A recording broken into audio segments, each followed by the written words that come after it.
ভারতের পররাষ্ট্র মন্ত্রণালয়ের ওয়েবসাইটে দেখলাম 13টি চুক্তি হয়েছে, 13টি সমঝোতা হয়েছে, 10টি নতুন হয়েছে আর 3টি পুরান চুক্তি নবায়ন হয়েছে।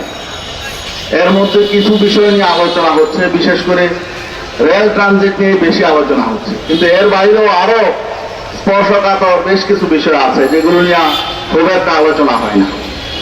এর মধ্যে একটি হলো বাংলাদেশের সেনাবাহিনী এবং ভারতের সেনাবাহিনী, তারা কৌশলগত এবং অপারেশনাল খাতে তারা প্রশিক্ষণের জন্য তারা নিজেরা কি করবে, প্রশিক্ষণ সহযোগিতা বিনিময় করবে, শিক্ষা সহযোগিতা বিনিময় করবে।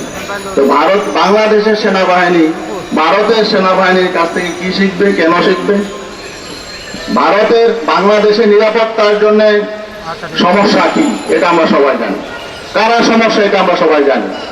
এখন প্রতিপক্ষের কাছ থেকে আমাদের কৌশল জানতে হবে যে কোন কৌশলে বাংলাদেশের সেনাবাহিনী অপারেশন চালাবে, স্ট্র্যাটেজিক কৌশলগত বিষয়গুলো কি হবে, এটা আমাদের প্রতিপক্ষের কাছ থেকে শিখতে হবে। আর একটা বিষয় হলো বাংলাদেশের পুলিশের অফিসাররা ভারতের কাছ থেকে প্রশিক্ষণ নেবে, 350টি স্লটে প্রশিক্ষণ হবে। এই যে বিষয়গুলো, এগুলো কেন? কারণ হলো বাংলাদেশের কেমন সরকার হবে, কারা ক্ষমতায় টিকে থাকবে, এটা ভারতের দ্বারা নির্ধারিত হয়।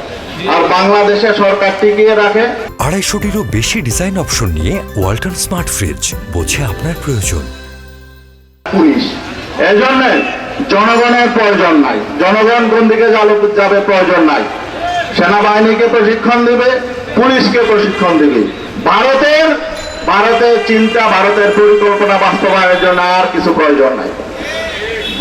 ভারত দীর্ঘদিন যাবৎ চাচ্ছিল একটা করিডোর। আমরা কানেক্টিভিটির বিরুদ্ধে নই, আমরা ভারতের বিরুদ্ধে নই। ভারত আমাদের প্রতিবেশী, আমরা প্রতিবেশীর সাথে সুসম্পর্ক চাই। সেই সুসম্পর্কটা হবে সমমর্যাদার ভিত্তিতে। একটা স্বাধীন সার্বভৌম রাষ্ট্র আর একটা স্বাধীন সার্বভৌম রাষ্ট্রের সাথে যেমন সম্পর্ক থাকে, সমমর্যাদা সম্পর্ক, আমাদের সেই সমমর্যাদা সম্পর্ক থাকবে। আমরা তা আপত্তি নেই, আমাদের কানেক্টিভিটিতেও আপত্তি নেই। ভারতের সাথে আমাদের ট্রেন যোগাযোগ আছে, এখনো আছে। আর ভারতের সাথে আমাদের সড়ক পথে যোগাযোগ এখনো আছে, নৌপথে যোগাযোগ আছে। আমরা তো সেই কানেক্টিভিটির বিরোধিতা করছি না। আমাদের দেশ থেকে রেলপথে মানুষ ভারত যাচ্ছে, ভারত থেকে আসছে, তাই না? সড়ক পথে যাচ্ছে, আসছে, আমরা এর বিরোধী নই। কিন্তু তারা কি চাচ্ছে? তারা চাচ্ছে আসলে করিডোর।